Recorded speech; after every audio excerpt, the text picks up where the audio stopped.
Bueno, vamos a comenzar. Buenas tardes, noches. Muchas gracias por vuestra presencia en una charla más dentro de los seminarios para nuestros socios mecenas.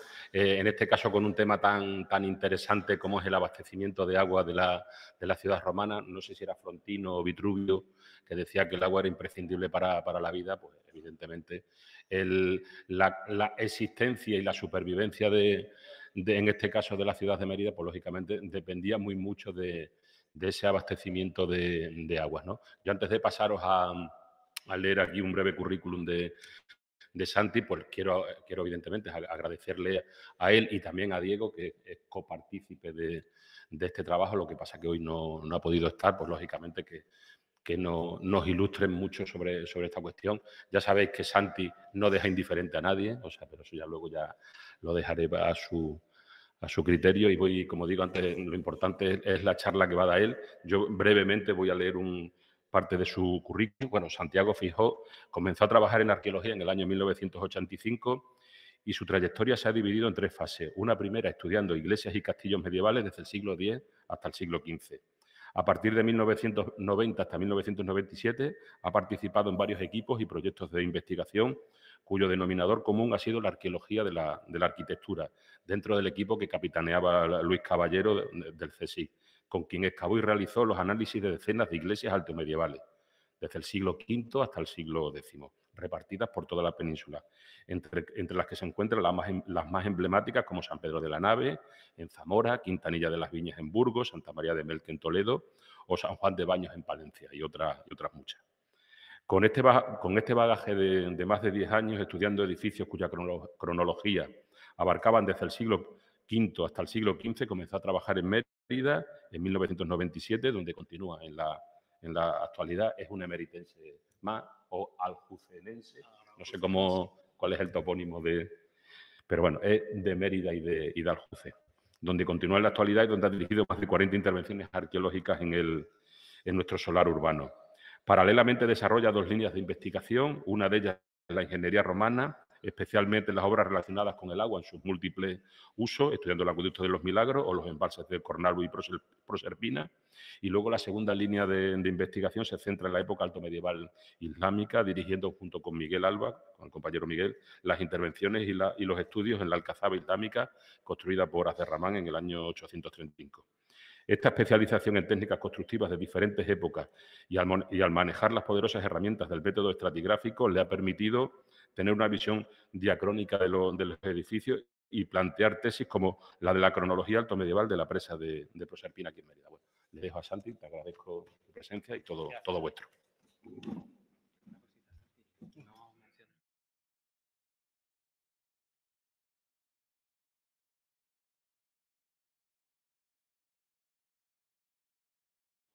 Bueno, buenas tardes a todos. Muchísimas gracias, Félix, y a todos por vuestra asistencia, que no me esperaba de verdad, porque ya debe ser la enésima charla que os damos sobre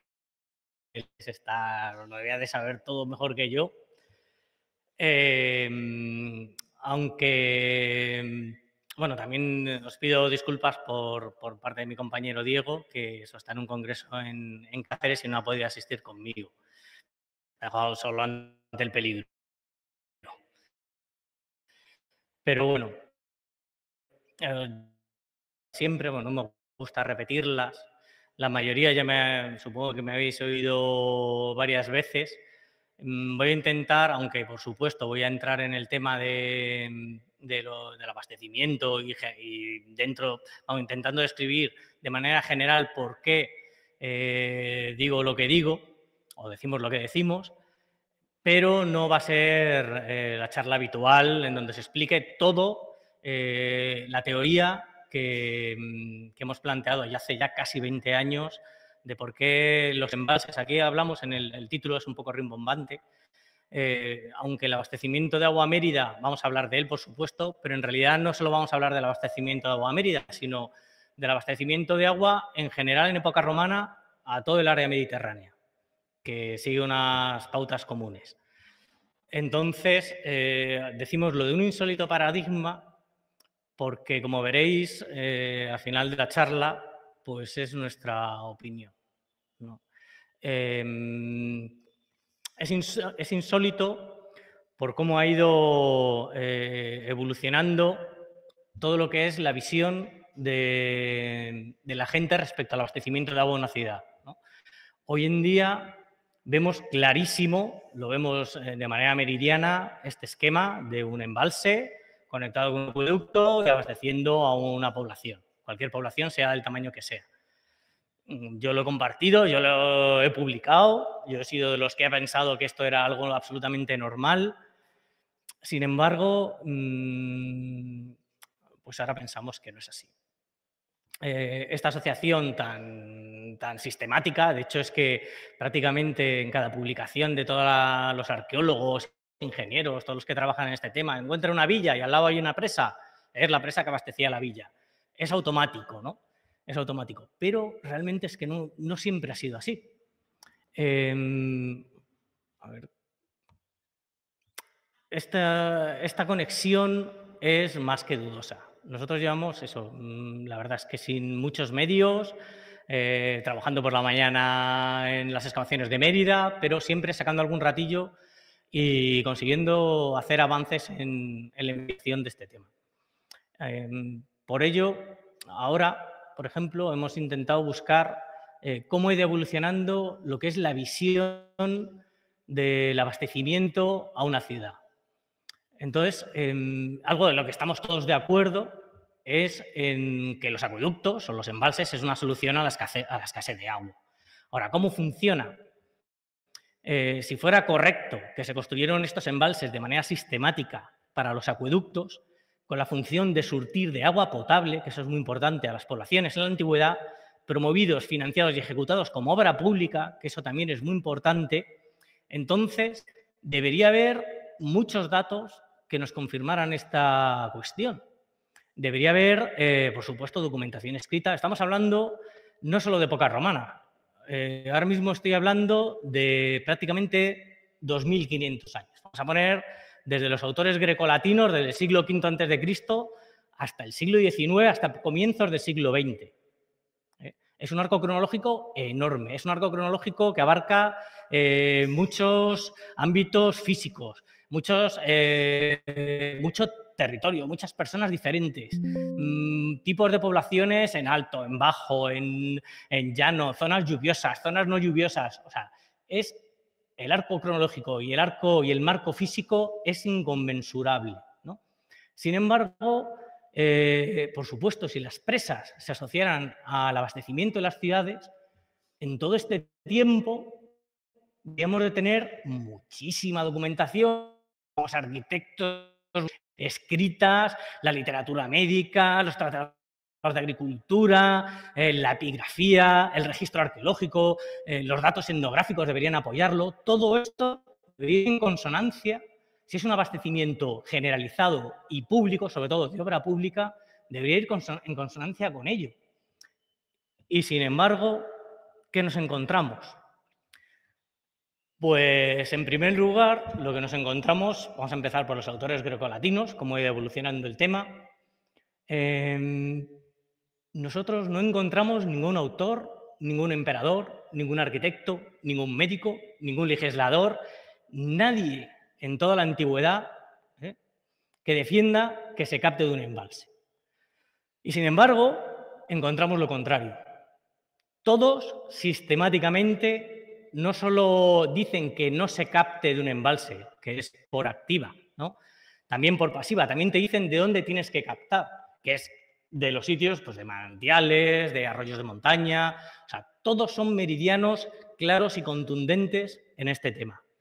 Tenemos, bueno, de fuentes abundantes, ¿no? Desde Hipócrates, Dioscórides, Columela, Varrón, Vitruvio, Frontino, Plinio el Viejo, Estrabón, Plutarco, Paladio, etcétera, etcétera, etcétera, etcétera. No es uno, ni dos, ni tres, ni cuatro, ¿no?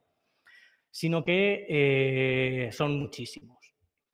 En este tema también es muy importante saber que los acueductos, como dice Frontino, dice, me han encargado de la administración de las aguas, cargo que concierne no solo al provecho, sino también a la sanidad. Eso es algo que veremos en otras épocas y en otros autores, cómo la salud pública es lo más importante de una conducción a un espacio urbano, ¿no? A una población. Bueno, vamos a hacer un pequeño repaso, aunque tampoco vamos a detenernos, pero vamos, citas clarísimas, contundentes, como por ejemplo Hipócrates, ¿no? En el siglo IV, V a.C., las aguas quietas, pantanosas y estancadas son por fuerza en el verano calientes, gordas y fétidas, pero que no fluyen, bueno, etcétera, etcétera, ¿no? Hipócrates, pienso que las aguas de ese tipo son malas para todo uso. Vitruvio, debe buscarse el agua en terrenos, no en lugares pantanosos donde las plantas... Paladio, la salubridad del agua se reconoce así, ante todo que no proceda de estanques o charcas. Plutarco, de ahí que son más fácilmente corruptibles las quietas y encajonadas, por estar llenas de abundante tierra, etcétera, etcétera, etcétera. Columela, es pésima el agua pantanosa y pestífera aquella que siempre está estancada.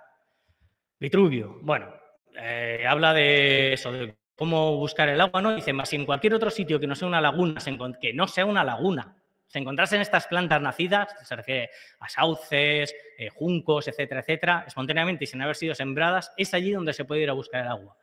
Pero fundamental que no esté estancada. ¿Vale? Pues a esta plétora de autores clásicos se vienen a sumar en la misma línea todo lo que conocemos en la Edad Media. Pero tampoco solo en la Edad Media. Cuando ya empezamos a tener documentación escrita, sobre todo a partir del siglo XV, XVI, seguimos en la misma línea. Entonces, es cuando empieza la historiografía ya histórico-arqueológica. Tenemos aquí a nuestro primer historiador, bueno, sobre todo Moreno de Vargas, ¿no? Del siglo XVII, en donde en esta época, lo que es en el siglo XVI, XVII, XVIII y XIX, se tiene muy claro que el agua de los embalses no era para beber. Tenían clarísimo que era un abastecimiento, pero no para agua potable. Lo que pasa es que, claro, en esta época ya cualquier edificio de piedra se le denominaba como romano. Obras, por ejemplo, de la envergadura de Proserpina, es difícil darle otra cronología que no sea romana viéndola en conjunto, ¿no? Viendo el alzado, el porte, el volumen de agua. Eso solamente lo pueden haber hecho los romanos, en principio. Luego veremos que es más complicada la cuestión, ¿no? Pero hasta prácticamente el siglo XIX, prácticamente hasta comienzos del siglo XX, todos los autores dicen que el agua no era para beber. El agua era, si acaso, eran presas romanas, pero eran para otros menesteres, ¿no? Era para regar, para los molinos, para los batanes, para los tintoreros y zurradores que había en la ciudad. Estamos hablando de Pedro María Plano, de Fernández y Pérez, etcétera, etcétera, etcétera, etcétera. Lo que tenemos documentado de todos los embalses que conocemos es que ninguna de las 77 presas anteriores a 1850, de las cuales tenemos documentación, ninguna se ha construido tampoco para abastecer de agua a una ciudad. Toda sistemáticamente ha sido para regar.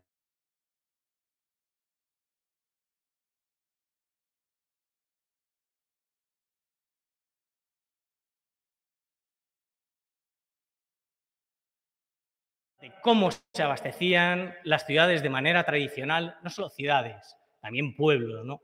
Villas, sitios pequeños, todo de lo que tenemos documentación se abastecía fundamentalmente más del 90% de aguas procedentes de fuentes subterráneas. Porque es lógico, si se puede, ¿para qué arriesgarse? Entonces, la salud de una población, otra cosa quiere decir, ya sabemos, ¿no? Los individuos, ¿no? Y lo de nunca digas de este agua no beberé. Cualquier persona, en caso de necesidad, va a beber cualquier agua. Incluso una ciudad, si le cortan el acueducto o lo que sea, es preferible beber un agua de mala calidad que morirse de sed, que es que pasa los 4 días, ¿no? Entonces, es preferible cogerse una diarrea a morirse directamente de sed. Entonces, pero vamos, si se puede elegir, y normalmente se hace, una población se abastece principalmente de manantiales. Hay un pequeño tanto por ciento, están documentados 552 poblaciones que se abastecen de pozos. Puede ser un agua de perfecta calidad, también es agua subterránea, pero puede tener problemas de salubridad, por ejemplo, porque filtren las aguas freáticas, se filtren los detritus del propio alcantarillado de la ciudad, de los pozos ciegos o las aguas fecales del ganado, etcétera, etcétera. Puede ser más peligroso. Sabemos que en Mérida tenemos los acueductos, tenemos casi todas las casas romanas tenían sus pozos y luego también tenían sus aljibes, ¿no? En un tanto por ciento, un menor, tenemos a los ríos. Estamos siempre en todas las películas, en todos los sitios, el agua dulce es la de los ríos y se puede beber sin problemas. No es así. El agua de los ríos es otro agua que está expuesta a todo tipo de contaminación. Hay algas, hay animales, hay bichos muertos, hay pájaros que hacen sus necesidades, hay jabalís hocicando, y tú puedes estar aguas abajo y bebiéndote todo eso, peligrosísimo, ¿no? También estamos hablando de, obviamente, el riesgo es mayor cuanto más joven, cuanto más infante es la población. Por eso en las sociedades en vías de desarrollo hay una mortandad infantil brutal, a veces del 80% de las enfermedades, según la OMS, está relacionada con un abastecimiento de agua en mal estado actualmente, ¿no? Es la población físicamente más débil, pero también las personas ya muy mayores. Conforme vamos siendo más mayores, nuestro organismo tiene menos defensas, nos afecta mucho más cualquier patógeno que pudiera tener el agua. Entonces, los ríos, el acueducto de Segovia, por ejemplo, romano, se abastece con un azuz, que es otra cosa diferente a un embalse. En un azuz el agua no está estancada, el agua simplemente se eleva un poco, sigue corriendo y se desvía al canal para abastecer a la ciudad, ¿vale? Un río de montaña, recién nacido, fresquito, todos hemos bebido de allí, no pasa nada. O no tiene por qué pasar nada. Es preferible captar directamente del manantial, que es el sentido básico de un acueducto, pero si está controlado, a lo mejor el manantial está muy lejos. Luego veremos lo de lejos o cerca, que también es muy importante en el abastecimiento de una ciudad. Afecta a todo, ¿no? Si el punto de abastecimiento les genera suficiente confianza, con un azuz en un río de montaña, los romanos pueden captar perfectamente de allí, ¿vale? Pero no tiene nada que ver con un embalse. Las balsas, esto es un fenómeno que se da en la provincia de Huesca y Lérida. No podemos entrar mucho en él, aunque es súper interesante. Es sitios donde no tienen nada de agua, cero agua, y los romanos, por ejemplo, en Roma eran aguas pantanosas. La casa romana, sabéis que evoluciona con los tejados hacia el impluvium, compluvium para recoger ese agua y guardarla en aljibes subterráneos. Esto lo hacían mejor, siempre protegido de la luz, fresquita el agua, se puede conservar mucho tiempo, ¿no? En estas zonas de Lérida y Huesca, que bueno, nos hablan los autores, esto ha estado funcionando hasta hace muy poco. Son unas balsas que recogen el agua, son pequeñas, pueden ser como esta habitación o pueden ser un poquito más grandes, en donde tienen unas reglas súper estrictas de utilización, en donde no puede entrar jamás el ganado, puede entrar una persona solamente a coger el cántaro o tal, tiene unas limpiezas periódicas anuales y semestrales extremas, o sea, con un control, están cerradas con rejas, un control, aunque el agua está descubierto, es un fenómeno rarísimo, pero no tiene nada que ver con un embalse al aire libre. No tiene nada que ver con una presa donde ahí puede acceder cualquier animal, cualquier ciervo, jabalí, persona, niño, lo que fuera, ¿no? A este tipo de balsas que son muy escasas, muy pequeñas y restringidas a una zona geográfica muy determinada. Este gráfico a mí me parece absolutamente contundente. O sea, me pueden poner pruebas de análisis de carbono 14, las que quieran, de tapones tirados en el embalse, que son aplastadas por este gráfico. O sea, un tapón tirado en un embalse romano, o no romano, o islámico, lo que sea, tirado en los lodos, jamás puede datar ese edificio. Y más sobre todo cuando sabemos que había otro tapón al lado que está perfectamente datado en época moderna, también por carbono 14. Es casi imposible datar arqueológicamente. Nosotros en una excavación a veces lo tenemos muy difícil para datar algo. Tenemos que tener algo por encima, algo por debajo para poder encuadrarlo cronológicamente, pero jamás algo que esté tirado al lado, ¿no? Que puede estar reutilizado, puede venir de cualquier lado, puede ser el núcleo de un árbol directamente, que se ha tallado en época moderna y que sí se ha hecho el carbono 14, pero de la parte central de ese árbol, que a lo mejor sí nació en el siglo I o en el siglo II, ¿no? Pero a lo mejor se taló en el siglo XII y se reutilizó en una iglesia o lo que sea, ¿no? O sea, hay reutilizaciones constantes. Eso no es un dato, por lo menos, en mi opinión, muchísimo menos válido que este gráfico que abarca miles de años y que abarca todo el abastecimiento a las ciudades históricamente, ¿no? ¿Qué pasa? Pues que esto estamos hablando de 1850. A partir de 1850, justamente en la segunda mitad del siglo XIX, se produce un fenómeno que es, bueno, pues la explosión científica, bueno, pues propiciada por la Revolución Industrial, por todo el pensamiento científico del siglo XIX, ¿no? En donde se descubren, y sobre todo también fundamental, por el agua. El agua fue uno de las vías de mayores crisis sanitarias del siglo XIX con el cólera. La peste fue en el siglo XIV, etcétera, etcétera. En el siglo XIX murieron decenas de miles de personas debido al abastecimiento de agua en mal estado. Estamos justo en la Revolución Industrial, están creciendo las ciudades de una manera casi que descontrolada, donde antes había una población que se abastecía de un sistema tradicional, por ejemplo, de un acueducto que llevaba el agua a varias fuentes, pero de repente pasa la población de ser 200 habitantes a ser 10.000, o una población de ser 5.000 habitantes a ser 30, 40, 50.000. Luego veremos el paralelismo con Roma, que a Roma le pasó algo parecido y con lo que hicieron, ¿no? Entonces, en el siglo XIX se descubren científicamente los microorganismos.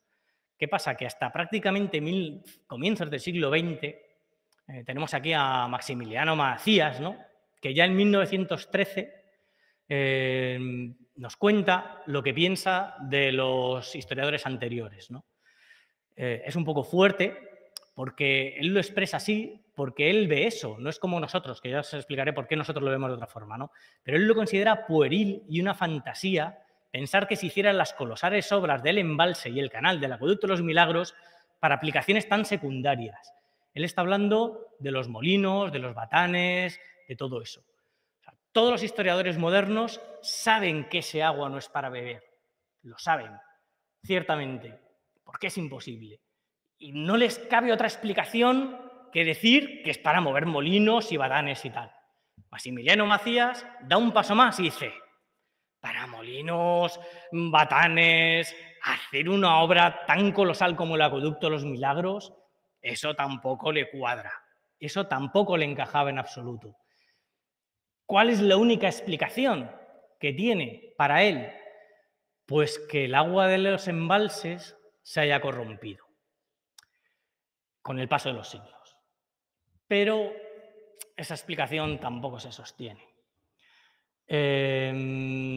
Vemos que entramos ahí en un bucle de cómo podemos explicar que los embalses son romanos porque llevan el agua a Mérida. No, es imposible para beber. Pues si la llevan tiene que ser para los molinos. Bueno, sabemos que primero los acueductos, tanto el de Cornalbe como el de Los Milagros, entran en la ciudad. Y en las ciudades, dentro de las ciudades está la población. Hay alguna pequeña industria, pero las industrias están fuera. Sobre todo en la ciudad, sobre todo cogiendo el agua pues de pozos, de norias, que es gratis, que es muchísimo más abundante y no hace falta unas arquerías, como luego veremos, un tipo de acueducto, una tipología totalmente diferente a la que estamos hablando.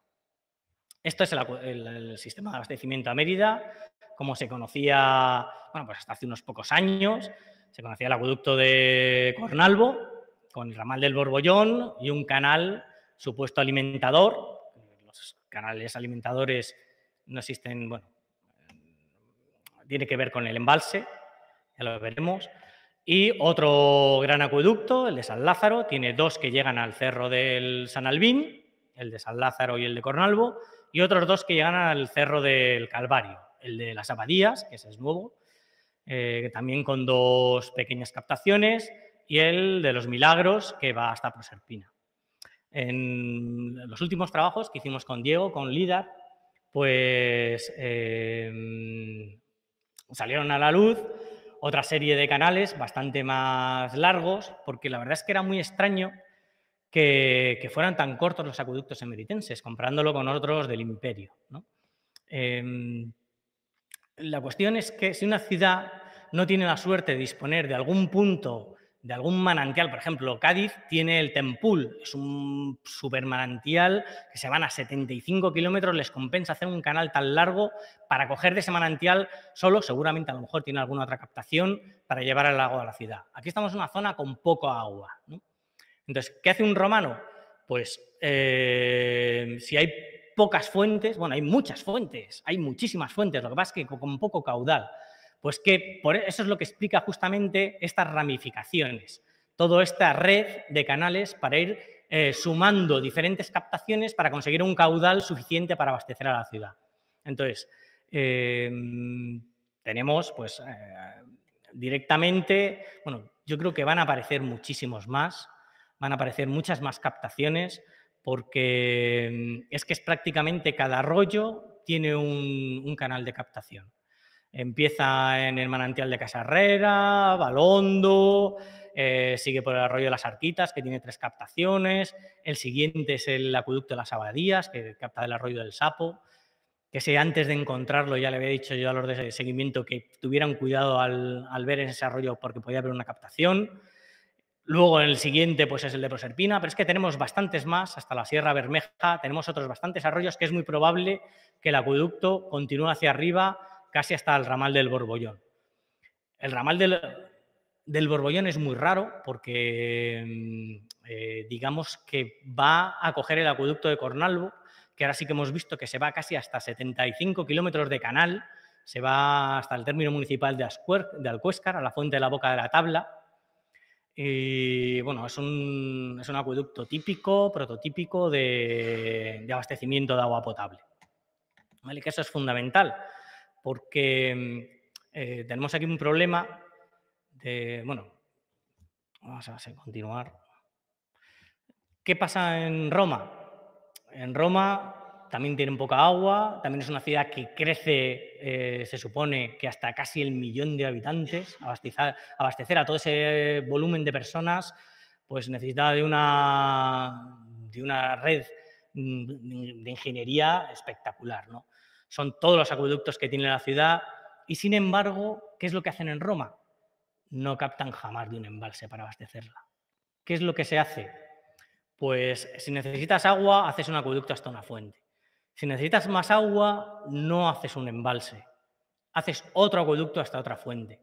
¿Que necesitas más agua? Siguiente acueducto hasta otra fuente. Te puedes ir hasta todo lo lejos posible. O sea, el primero es pues 11 kilómetros, el siguiente 23, el siguiente 64, el siguiente 86, el siguiente 90 kilómetros. O sea, hasta donde haga falta para conseguir un agua de calidad, pero no jamás un embalse. No sé si lo he repetido ya más de una vez, si veis que me repito, me lo comentáis. Bueno, el caso es que, por ejemplo, tenemos el acueducto de Cartago, que es otro de los más largos, 132 kilómetros. El acueducto de Gadara, 170 kilómetros. Estamos hablando que Mérida, si necesitara, bueno, Cartago es una gran ciudad, Gadara es una ciudad normalita, Mérida sería mucho más importante. O sea, Mérida se podía ir hasta donde quisiera buscar el agua sin ningún problema. Con la tecnología y la capacidad de los ingenieros romanos, cuesta, si tú reúnes todos los acueductos que asusten a la ciudad, se puede hacer uno hasta casi hasta Madrid, si hiciera falta. ¿Vale? Porque es que hay acueductos también tan largos como el de Constantinopla, que aquí os he puesto 250 kilómetros, pero hay autores que lo llevan hasta 400 y pico kilómetros para ir a conseguir agua. O sea, eso nos da idea de la magnitud y de lo necesario que es conseguir un agua de calidad. Aquí sería seguramente muchísimo más fácil hacer un embalse aquí al lado y sin problemas abastecer a toda la ciudad de agua, pero eso sí da problemas. Y la cuestión es esa, que un embalse, bueno, Cádiz tiene 75 kilómetros, que es uno de los más largos de la península, y Mérida tenía hasta hace poco pues el más largo, que era hasta el embalse de Cornalvo, 20 kilómetros.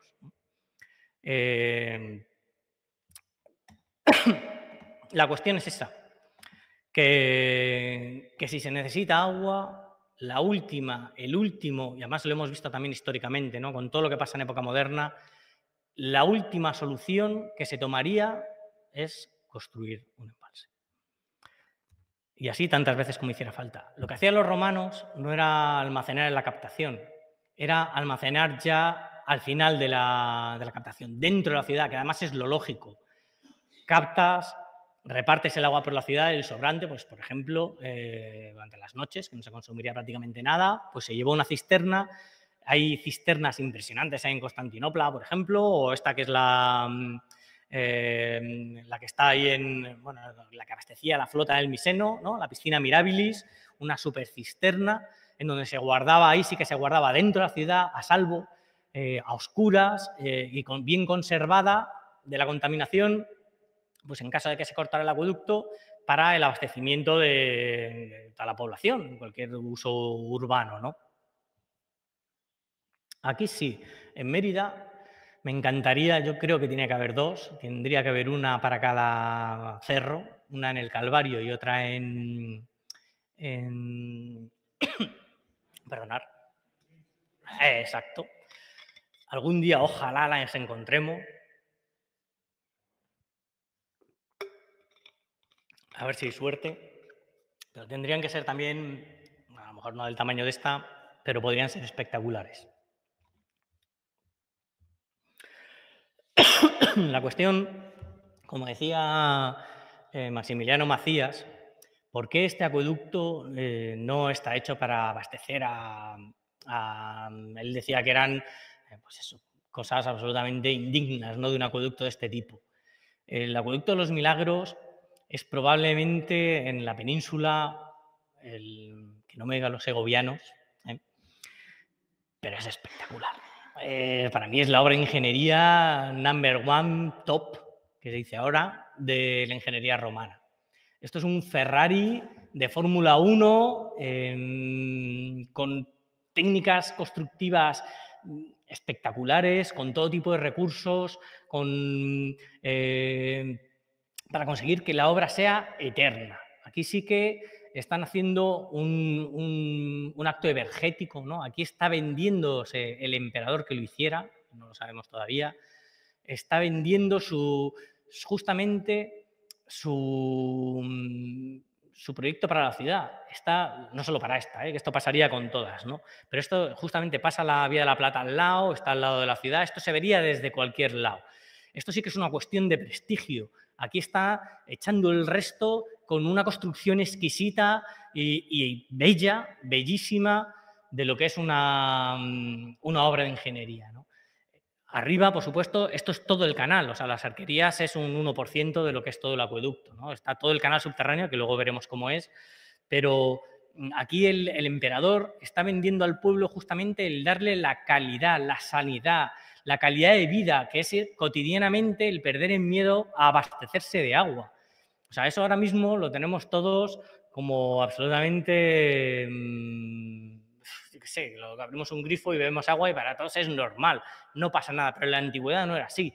Era algo que tenían que hacer todos los días y tener una fuente de abastecimiento de mala calidad es un problema muy gordo, o sea, que te puedes morir, que puedes estar dándole de beber a tu hijo y que se te va a morir. Entonces, esto se vendía por el emperador no solo con el acueducto, sino también con el ninfeo monumental, que es el que está en el Calvario, que le llamamos normalmente Castellunacue, pero no es un Castellunacue, es un ninfeo donde estaría marmorizado, con columnas, una fuente pública con estatuas, etcétera, etcétera, donde emanaría el agua y donde los ciudadanos agradecerían al emperador. Aquí sí que se vende. Hay arqueólogos y historiadores que han dicho que las empresas también tendrían un sentido justamente de una forma de prestigio, ¿no? El hacer esa gran obra de ingeniería sería como que el emperador también se vende, ¿no? Eso es un presentismo, es interpretar el pasado desde el presente. O sea, en primer lugar, los embalses están en medio del campo. Los iban a ver 4 gatos. Ahora sí que hay población en Proserpina, pero antes no existía, antes no había, ¿no? Estaba en medio del campo. Y sobre todo, bueno, como os he dicho, si el acueducto este, que va a fuentes públicas, llevar agua de un embalse, más que prestigio para el emperador, sería un desprestigio, ¿no? Sería todo lo contrario, envenenar a la ciudad sería algo impensable, ¿no? Entonces, si estos embalses fueran una cuestión de prestigio, también habría otra cosa que no existe, que justamente son las inscripciones. En los acueductos conservamos un montón de inscripciones de emperadores públicas donde vende su proyecto, ¿no?, evergético, donde se vende a sí mismo, ¿no?, el dar estas obras de abastecimiento a la ciudad. Sin embargo, no se conserva ni una sola inscripción en un embalse. Sí que hay la presa del Muel y tal, pero hay presas romanas, obviamente, ¿no? Yo no digo que no las haya, claro que las hay, pero no son para abastecer a ciudades, son para regadío o para otros menesteres. Entonces, el prestigio se consigue justamente con la calidad y la salud que se le está dando a la ciudad. Ese es el prestigio y esa es la razón de ser de esta obra, que no es algo tampoco que diga yo, lo dice Frontino, lo hizo, por ejemplo, Casiodoro en el siglo VI después de Cristo. Este párrafo es bellísimo, ¿no?, que os lo voy a leer, porque no me lo sé de memoria, pero dice: aunque todos los edificios de Roma son maravillosos y por esta razón apenas se puede decir cuáles son los principales entre ellos, creemos que se puede establecer una distinción entre los que se levantan solo como ornamento y los que también sirven para un propósito útil. Pararse en el elevado Capitolio es ver superadas todas las demás obras del intelecto humano. Y sin embargo, ninguna de estas grandes obras toca la vida humana, ni favorece la salud o el disfrute. Pero en los acueductos de Roma notamos tanto la maravilla de su construcción como la inigualable salubridad de sus aguas. Es consustancial, va unido un acueducto que lleva a una ciudad, va unido a la salud, siempre. Sean los de época moderna, salvo que sea un acueducto o una conducción industrial, que también existen, pero que son muy diferentes al acueducto de los Milagros o al acueducto de Cornal. Bueno, no voy a extenderme en los recursos técnicos del acueducto de los Milagros. Os digo que el acueducto de Segovia es espectacular, una obra de sillería escuadrada, hueso, por supuesto, es bellísimo, es maravilloso, está súper bien construido, puede durar también miles de años sin problemas. El acueducto de los Milagros, si lo tenemos así de rotos, porque perdió su utilidad y no se recuperó y se ha ido saqueando poco a poco, o sea que los pilares del acueducto no se caen por sí mismos, no se derriban, no los tira el viento, no los tira el aire, no los tira nada, salvo que se desmantelen a propósito. Yo creo que justamente me gusta más porque tiene más recursos que el de Segovia. El de Segovia es cuadriculado, sillería, punto. El de los Milagros pues tiene las verdugadas de ladrillo, que no son decorativas. Al final acaban siendo decorativas. Eso es como un colchón intermedio entre los tramos de pilares, esas verdugadas de ladrillo, que hay 5 verdugadas de ladrillo, otras 5 de sillares, 5 de ladrillo, 5 de sillares. Pero no están solamente en el exterior, que es lo que le daría el sentido decorativo. Abarca todo el interior. Es como un colchón entre tramos, son como rótulas, al final funcionan como rótulas dentro del acueducto. Eso lo que hace es, con la diferencia de resistencia de los materiales, el ladrillo es más blando que el granito, es que el acueducto pueda tener movimientos, pequeños movimientos, se puede adaptar, además se ven varios, porque a lo mejor se pierde un arco, el empuje del otro que se contrarrestan dentro del pilar, pues a lo mejor si se pierde un arco en un momento dado, por una serie o por cualquier cosa, este empuje va a hacer que se mueva el pilar, pero no lo suficiente como para derribarlo. Se puede agrietar esas rótulas, pero no se va a caer la obra, ¿vale? Como ese, utiliza más de 10 o 15 o 20 recursos que el acueducto de Segovia no. El acueducto es también un mazacote y punto. Ese sí que es fuerza bruta solamente. Este digamos que es más fino, ¿no? El arquitecto que hace, o el ingeniero, lo distinguían, que hace esta obra, ¿no? En Mérida tenemos varios tipos de canal y eso es también otra cuestión que diferencia lo que es un acueducto de agua potable de un acueducto para uso industrial. Aparte de que un acueducto tipo el de los Milagros no es para uso industrial, no se gasta uno millones y millones de sestercios en esa obra para hacer ladrillos, que eso lo puede hacer un burro dando vueltas a una noria y sacando agua, a veces un esclavo sacando agua con un cubo. No se gastan toda esa millonada en hacer un acueducto de ese tipo, ¿no?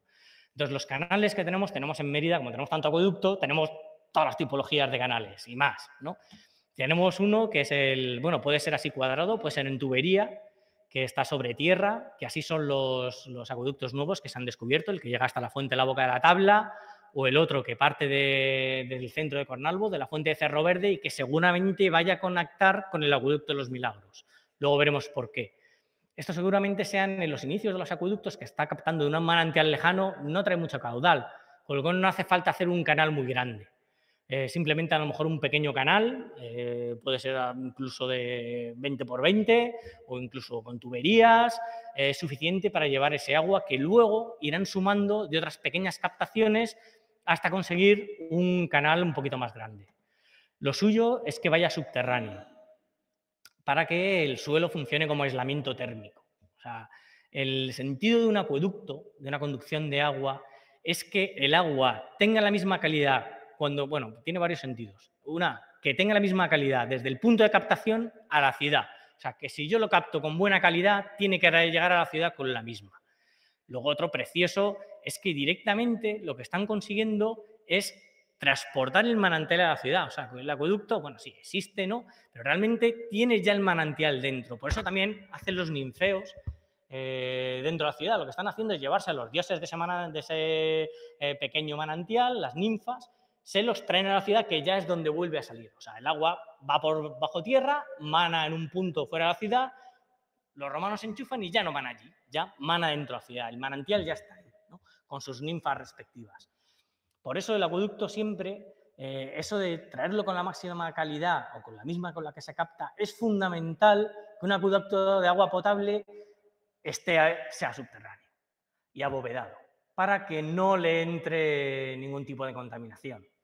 No le entren hojas, no le entren a los animales, no sé, los niños, cualquier cosa, ¿no? Fundamental también es que no le dé el sol. En cuanto le da el sol al agua y hay un poquito de materia orgánica, empiezan a nacer las algas y eso de beber agua verde, pues a nadie nos gusta. Otro punto fundamental es que vaya fresca. Para eso también tampoco le tiene que dar el sol. A todos, de forma instintiva, si bebemos de una fuente y está fresquita, decimos, qué buena. Ahora, como esté calentorra, decimos, instintivamente la rechazamos. Eso es porque en un agua caliente los microorganismos, todas las bacterias, protozoos, etcétera, el metabolismo de los animales y de todos estos microorganismos se acelera. En un agua fría se ralentiza, por eso las neveras en frío conservan mucho mejor los alimentos porque no se pudren. Todos los organismos que provocan la pudrición de los alimentos no se reproducen tan rápido y cualquier cosa pues dura más tiempo si se mantiene fresca. Si vamos a beber el agua de una fuente, un agua fría a lo mejor tiene 10.000 bacterias. Nuestros microorganismos, nuestras defensas, nuestros glóbulos blancos las van a eliminar. Ahora, en un agua caliente a lo mejor no hay 10.000, a lo mejor hay 10.000 millones, con lo cual van a vencer nuestras defensas y vamos a enfermar. Por eso es fundamental que un acueducto sea subterráneo, con el agua fresquita, abovedado y perfectamente protegido. ¿Vale? Por eso esto es un canal de abastecimiento de agua. Este es el canal del acueducto de Cornalvo, este es el canal del acueducto de los Milagros. Es un canal que cuesta también un dineral. Es un canal que está perfectamente impermeabilizado, con una capa de hormigón de 50 centímetros seleccionada a larga masa, maravillosa, de una calidad excepcional, con una granulometría de árido, de grava, perfectamente también medida, y esto va a ser lo que cree la estanqueidad de la obra. Aparte, una capa de opus igninum, que muchas veces es de cuarzo, que es el tradicional, para que la erosión, el cuarzo es durísimo, ¿no? Para que no se erosione con el agua, y en zonas donde, por ejemplo, le va a dar el sol, se utiliza ladrillo, o más ladrillo que en otras zonas, ¿no? Que el ladrillo lo que hace es, ese color rojo, evita normalmente que crezcan las algas, ¿vale? Está abovedado, subterráneo, aquí no entra en esta conducción ningún agua que no se quiera. O sea, se elige la fuente y a partir de ahí no entra ningún agua más, que no quieran los romanos que entre, ¿no? Por eso, escorrentías, arroyos, no la van sumando al acueducto, sino que la pasan por encima o la pasan por debajo, pero nunca entra al canal. Por eso también la bóveda suele estar impermeabilizada. Esto es un canal de uso industrial. Esto es un canal que vale 2 duros, que se hace que va al descubierto, que va a un molino y con 4 piedras al lado es suficiente. Este agua normalmente pues no tiene el valor, porque lo que lleva un acueducto es oro puro, o sea, es oro puro. Por eso invierten tanto dinero y por eso se gastan tanto, ¿no? Y utilizan tantos recursos para llevarlo a la ciudad y se van tan lejos, ¿no? Un canal para uso industrial, como decían los historiadores modernos, no es como el acueducto de los Milagros, no es como el acueducto de Cornalvo. Es así. Es un canal a cielo abierto, los cuales tenemos decenas de ejemplos que van a ferrerías, que van a molinos, que van a batanes, por ejemplo tendrías, supongo que en la presa de Cornalvo, pues la fábrica de papel, etcétera, etcétera, ¿no? La tipología es fundamental. Las obras no se hacen de una forma porque sí. O sea, pueden parecerse, un canal, ¿no? Pero no son iguales. Es como, qué sé, un Ferrari, lo que decimos, y un tractor. Son muy parecidos, tienen ruedas, motor, funcionan casi igual, pero cada uno está hecho de una forma porque su fin es completamente diferente. Y sobre todo, bueno, hay cosas en donde no merece la pena gastarse ese dineral, ¿no? Hay otro aspecto muy interesante de lo que hemos encontrado ahora. Aquí estamos con el acueducto de Divona, en Francia. Este acueducto tiene unas concreciones calcáreas brutales, ya lo veis, esta es una sección del canal donde tiene un primer canal de Opus Igninum, en donde pues, se van creando concreciones periódicas de caliza. Y han documentado, excepcionalmente, es un trabajo precioso, han documentado pues, hasta 14 o 15 limpiezas periódicas del canal. Son limpiezas que a veces afectan a roturas de las propias concreciones, que se empieza a colapsar el canal y entonces tienen que picarlo para romperlo, y otras que directamente son cepillados nada más del canal. Frontino nos dice que este tipo de mantenimiento de los canales tiene que hacerse anualmente. Y normalmente, bueno, lo que te dice es que no se hagan en verano por varias razones. La primera es porque es cuando más agua necesita la ciudad, cuanto más se bebe, y cuando cortar el abastecimiento puede resultar en un problema, ¿no? Esto justamente explica que acueductos, pues como todos los acueductos, normalmente suelen tener los pozos de registro, esas espiraminas que hay a distancias regulares, entre 30 a 40 metros, hay pozos de registro que seguramente estarían tapados siempre para que no entre la luz y por donde se puede facilitar el acceso al canal y sobre todo la extracción de toda la suciedad. Esto, en nuestro caso, no tenemos estas concreciones, aunque en el de San Lázaro, por ejemplo, sí suele haberlas, ¿no? Pero lo que sí que tenemos es otra cosa que yo creo que apunta en el mismo sentido. Este es el canal Aguas Arriba de Cornalvo, esto es visto con LIDAR, este es el canal que viene por aquí y sigue la curva de nivel. Se ve perfectamente todo el trayecto y en varios puntos, hemos localizado hasta 4, se hacen unos acortamientos, una especie de, primero hay el canal original, sigue la curva de nivel, pero durante la vida del acueducto se decide hacer un canal atravesando el Cerrete, un canal, digamos, en profundidad, en donde aquí, bueno, pues el canal va a ras de suelo prácticamente y aquí a lo mejor pues hay que rebajar este pequeño promontorio, a lo mejor 5 o 6 metros para atravesarlo, que por eso no lo hicieron en la primera fase del acueducto, ¿vale? Se restringieron solamente a hacer el canal siguiendo la curva de nivel. Este acortamiento tan pequeñito, pues en un canal, estamos hablando de 70 kilómetros de canal, simplemente reducirlo en 900 metros, pues está, total. Hay otro, por ejemplo, aquí, este está en el acueducto de Cerro Verde, que pensamos que va a unirse al acueducto de los Milagros. En este tenemos lo mismo, el canal siguiendo la curva de nivel y aquí de repente un pequeño atrochamiento que inutiliza todo este tramito, que a lo mejor se ahorran 200 metros. 200 metros. O sea, hacer esta obra para ahorrarse 200 metros de canal en otro canal que tiene 50 kilómetros. ¿Por qué? Pues nosotros creemos que la explicación justamente es por estos mantenimientos anuales.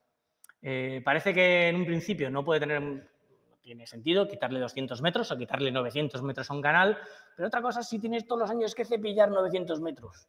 Si tienes todos los años que raspar las concreciones que pueda haber, las algas, la suciedad y todo eso, ya si tienes que limpiarlo, ya 900 metros es como de aquí al circo romano, con un cepillo, ¿no? Eso ya sí puede merecer la pena, sobre todo porque no es una cosa puntual, es una cosa que se hace sistemáticamente, la limpieza del acueducto.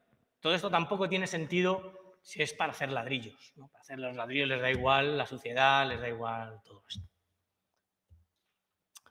El proceso realmente, lo que pensamos que ha pasado es que pues, los acueductos emeritenses, todos los acueductos que se dice que abastecen no solo los emeritenses, sino todo la alcantarilla en Toledo, etcétera, etcétera, el abastecimiento a Toledo, todas las presas que se dicen que abastecen a las ciudades son posteriores normalmente o no tienen que ver con el abastecimiento. En nuestro caso, el acueducto de Cerro Verde sigue todo, este es el nacimiento, esta es la zona de Cerro Verde y aquí hay un embalse. Hay un embalse que puedes decir, joder, otro acueducto que capta de embalse, ¿no? Pero gracias a las minutas cartográficas del siglo XIX, pues vemos que esa presa todavía no existía y lo que había aquí nos señala es un manantial que es donde realmente capta el acueducto. O sea, los embalses se hacen después de que los acueductos se abandonen, después de que ya dejen de llevar el agua a la ciudad, entonces se hacen esas presas para otros usos. Entonces ya sí son para abastecer a molinos, abastecer a batanes, para regadío, etcétera, etcétera, pero ya no para llevar ese agua a la ciudad.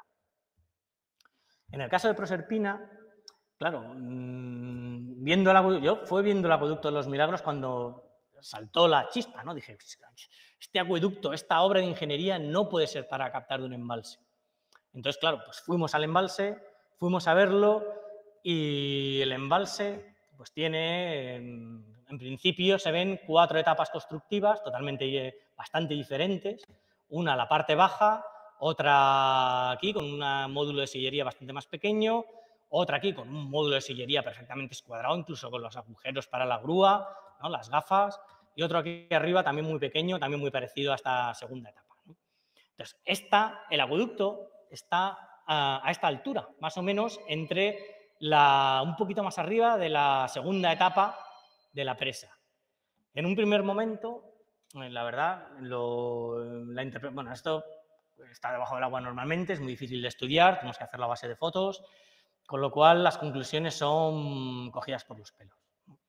Hay varias posibilidades, una es que sea pues, un recrecido tras otro, que es lo normal, desde luego este primer embalse es muy pequeñito y además sigue una tipología que no tiene nada que ver con lo que construían los romanos aquí en Mérida. Son hiladas absolutamente sinuosas, con un módulo de sillería que a veces tiene sillares muy estrechitos, si veis aquí, de repente otra hilada mucho más ancha, que de repente se estrecha, de repente se agranda, eso con codos, con hiladas que se desdoblan en dos, por ejemplo, van dos pequeñitas y luego de repente se desdoblan una más grande, con sillares muy largos y muy estrechitos, eso así no construían los romanos en Mérida. A lo mejor en Oriente hay alguna zona en donde sí podían construir así, pero aquí no tenemos ningún ejemplo de eso. Sin embargo, en toda la península y en Mérida tenemos varios ejemplos de ese tipo de construcción en época altomedieval. Es más, es prototípico de la época altomedieval. Si vemos un muro así, lo datamos sí o sí desde el siglo VI en adelante. Sobre todo puede llegar hasta el siglo X, XI, puede haber alguno más tardío, pero lo normal es que lleguen hasta el siglo X, XI, ¿no? Como mucho. Entonces, bueno, pues tenemos la primera posibilidad que planteamos, que fuera así en altura.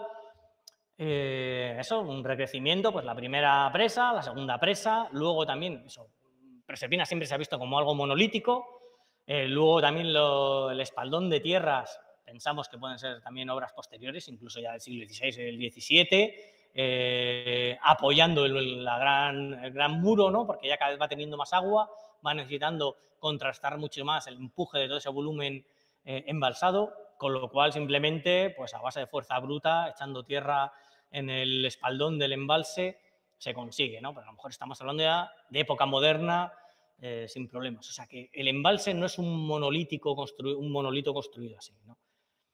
Aquí José Galindo, otro investigador, ¿no? Elabora una teoría, pues él piensa que esta primera parte es un chapado de una presa primera que luego tiene otra segunda presa encima, que es justamente toda esta que se ve aquí arriba de sillares escuadrados. Y luego los contrafuertes, que son del siglo XVII. ¿Vale? Nosotros creemos que esta lectura es interesante, pero que no es cierta, por varias cuestiones. Sobre todo porque él independiza esta parte del centro, o sea, esta parte de aquí, él necesita, bueno, no necesita, la ve como romana, porque aquí esta parte tiene que abastecer al acueducto de los Milagros, sí o sí. Entonces, si esto no es romano, pues el acueducto se queda ahí descolgado, ¿no? Pero es que justamente todo este tramo de aquí que se ve con estos escaloncitos, que esta sillería escalonada, traba perfectamente con los contrafuertes, que también están escalonados. O sea, esta obra y esta obra son la misma. O sea, esta la pone en el siglo XVII porque nos hablan, en 1617 justamente nos hablan de que se reforman los contrafuertes, nos dicen que se haga la obra tal cual le hicieron los romanos. O sea, están imitando, por eso tiene las gafas, por eso son sillares escuadrados, están imitando la obra romana. Entonces, estos dos no son de diferentes épocas.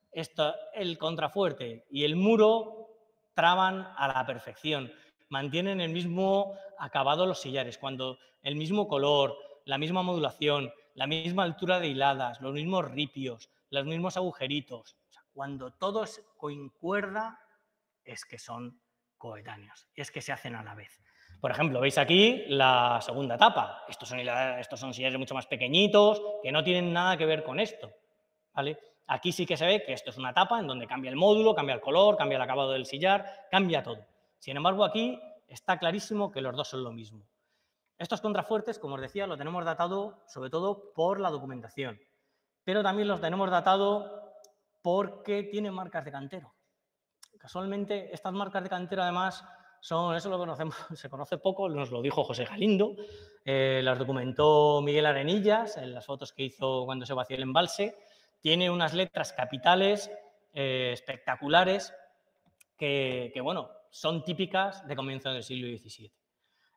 Las marcas de cantero de Proserpina, de esos contrafuertes y del paramento de la presa, son prácticamente idénticas a una restauración del puente romano de 1603, en donde tiene las mismas capitales, y aquí al lado, a la iglesia de Santa Clara. Si vais al callejón, ahí veréis en el muro de la derecha estas marcas de cantero, también en capitales, idénticas, también de la misma época, de comienzos del siglo XVII, clavando todo. O sea, esa etapa de Proserpina, la tercera, esto que vemos aquí, todo este paramento, no sigue para abajo. Es probable que sea como pensábamos al principio, que sea primera etapa, segunda etapa, tercera etapa, ocupando todo, y cuarta etapa, pero es posible que sí que también fuera un chapado. O sea, esta tercera etapa es posible que en el siglo XVII se restaurara toda esta parte central del embalse y que la etapa 4 y la 2 sean iguales. Es posible porque esta justamente sería la media de llenado del embalse, en donde estaría la línea de agua que estaría batiendo normalmente el frente de la presa. Posible que sea la parte más desgastada y que podría haber sido erosionada por la línea de agua de mayor manera que el resto del embalse, y que en el siglo XVII directamente se decidiera hacer un chapado y tapar esa parte o consolidarla tal cual la querían los romanos. No sé cómo voy de tiempo, me estoy enrollando un montón, yo creo. Vosotros, bueno, el caso es que, como os he dicho, el aparejo es típico alto medieval y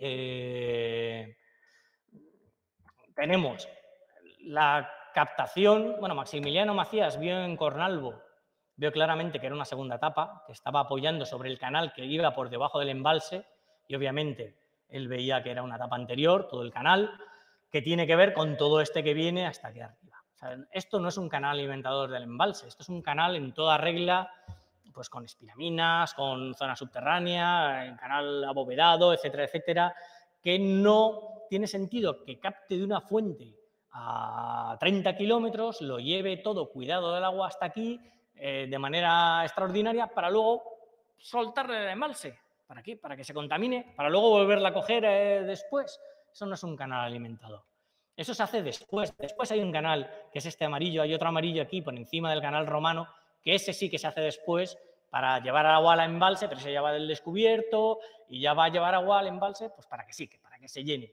Pero este canal es anterior al embalse y llevaba el agua desde la fuente a la boca de la tabla, 70 kilómetros de conducción directamente a la ciudad, con el del Borbollón, ¿no? El otro, el de Cerro Verde, este es el que hemos visto, que tenía la presa al lado, que es posterior, capta de una fuente y va siguiendo la cuenca del río Aljucén, mientras que todos los demás acueductos captan o cogen de la cuenca del río Albarregas, este es el único que va por la zona del río Aljucén. Por eso pensamos que lo más fácil es que vaya justamente a enganchar con el acueducto de los Milagros y llevar el agua también de un manantial a la ciudad. También podría ir a conectar con los otros dos acueductos, con el de Arquitas y con el de las Abadías. Pero para eso tendría que hacer una galería en profundidad atravesando la divisoria de las dos cuencas, que podría ser perfectamente. De hecho, en esta zona, este acueducto, que coge la zona del río Aljucén, aquí traspasa esta divisoria por una galería profunda espectacular a la zona del río Albarregas, ¿no? O sea, que podría ser, pero de manera natural fluiría muchísimo, de manera mucho más fácil al acueducto de los Milagros. Eso esperemos algún día verlo, ¿no? En el acueducto de Cornalvo, ahí tenemos la torre del agua. Esto para mí es un misterio. Esto es como un televisor, ya os digo, en época romana, ¿no? Las torres dentro de los embalses es algo que no se hace hasta el siglo XX. Entonces, esta torre sí parece romana, la verdad. Tiene las gafas, tiene el aparejo tal cual tenía el romano, tiene marcas de construcción y sí parece romana. Pero tiene cosas muy raras. Tiene aquí una ventana que no tiene sentido dentro de una torre de captación. Luego, os digo, está adelantado 2000 años a su época y parece una torre senda. No parece una torre que estuviera dentro de ningún tipo de embalse, ¿no? Entonces hay una posibilidad y es que la captación por aquí detrás viene la captación que va a la fuente de la tabla, aguas arriba, y vendría, por lo que nos dice Macías, por debajo del embalse a coger el acueducto que ya vendría a la ciudad, se supone que por la margen izquierda del río Albarregas. Esto no lo conocemos, ¿vale? Nada de esto lo conocemos. Este prácticamente llega hasta aquí. Pero tenemos el ramal del Borbollón que de repente se ve que gira hacia el embalse. En vez de girar hacia la ciudad, que podría ir por la margen derecha, no, gira hacia la izquierda. Entonces,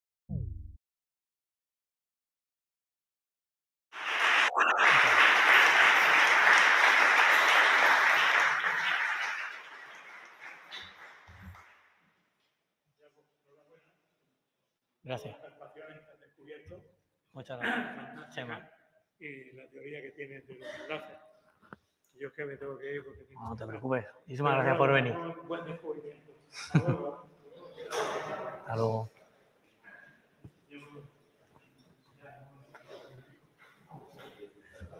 Pues... Yo creo que, como en las faenas taurinas, el silencio es el mejor ejemplo de lo interesantísima que ha estado tu ponencia. Y aparte, la fotografía esa de que sacabas del... Bueno, el mapa de España sin ningún embalse, pues yo creo que lo dice todo. Es curioso que la obra hidráulica más importante que se hace en España, que se hace en el siglo XIV, en Guadalupe, que es el Arca del Agua, que va a 6 kilómetros, sigue exactamente eso. Se mete en las montañas y trae por conducciones el agua hasta aquí. Y yo antes comentaba una cosa, tanto en el tema de acueducto como en el tema de alcantarillado.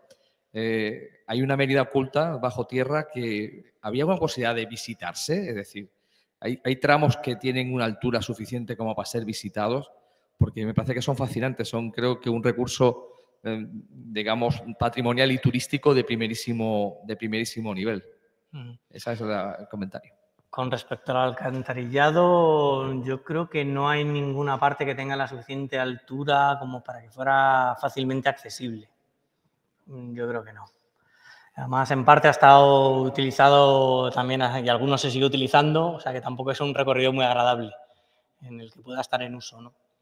En el acueducto sí, en los acueductos tenemos la captación de Rabo de Buey, que es una excursión maravillosa al que no tenga claustrofobia y le gusten las serpientes, los murciélagos y las arañas, es espectacular. Eso es una hora, es muy poco, son 900 metros, que en teoría a ras de tierra se tardan 10 minutos, bajo tierra se tarda prácticamente una hora y es espectacular porque va todo abovedado y se llega hasta la parte que ya está en mina, o sea, está excavado en la roca, en donde se ve cómo la captación es muy poquito, o sea, es un hilo de agua. O sea, llegas hasta cuando se acaba, eso impresiona, cuando se acaba el túnel, prácticamente no ves agua, ves un hilito. Y luego, conforme vas avanzando, vas viendo cada vez más, cada vez más, cada vez más, va entrando por los laterales, hay otras 2 captaciones que le van llevando agua y al final ya lleva un buen caudal, que es con el que se riega todo el Parque de las Albarregas, ¿no? Que llega hasta casi el tercer milenio. Ahí está el depósito, ¿no? Que es contemporáneo ese depósito, pero lleva un buen caudal ese acueducto, que de hecho los ingenieros dicen que el que lleva ahora podría abastecer a una ciudad de 50.000 habitantes, actual, solamente ese acueducto, que capta de 3 embalses. Ese además se le unía a Balondo, Casa Herrera, luego tiene los otros 3 captaciones, etcétera, etcétera, etcétera, ¿no? O sea, la ruta, si no la habéis hecho del acueducto de San Lázaro, merece la pena, ya os digo, si no tenéis problemas con las serpientes, que son buenas, ¿eh? Son culebrillas de agua que no tienen ningún tipo de... no son peligrosas, vamos. Y como mucho verás 1 o 2. Murciélagos sí, a veces te vienen aquí y vuelven otra vez, que también es una experiencia.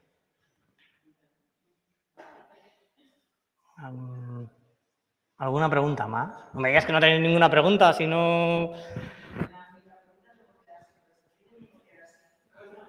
Esa es buena pregunta.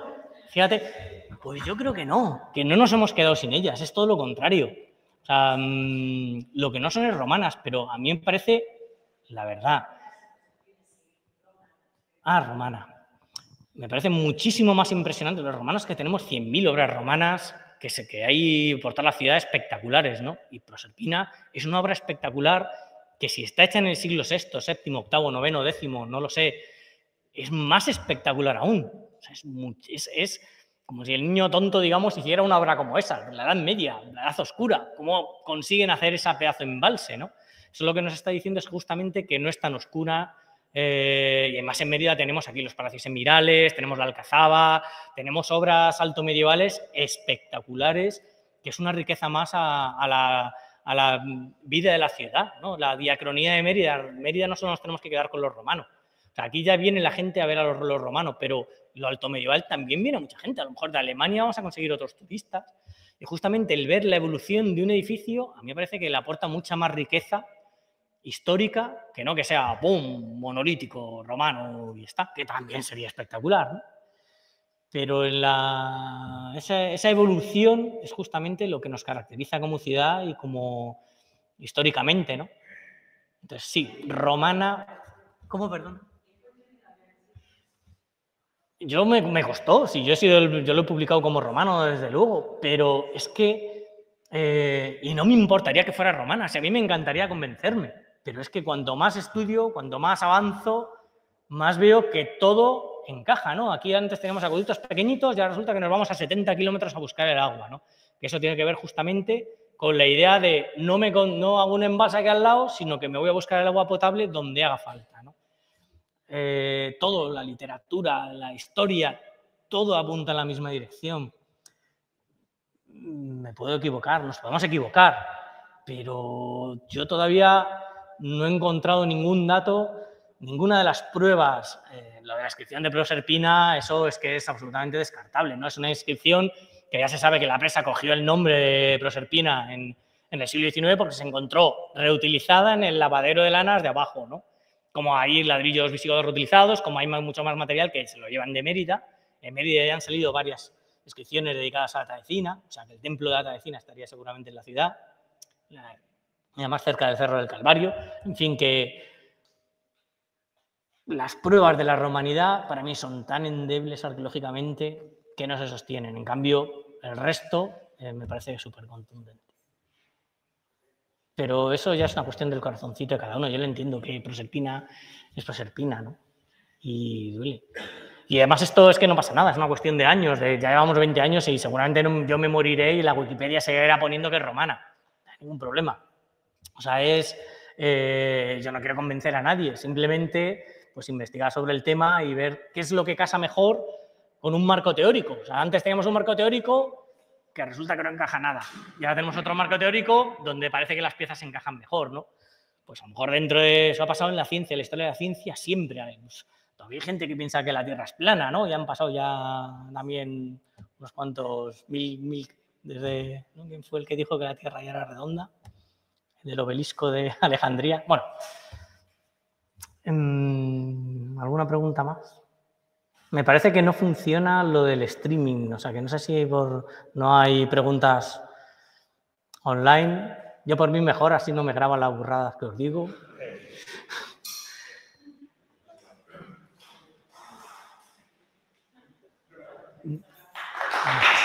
Muchas gracias.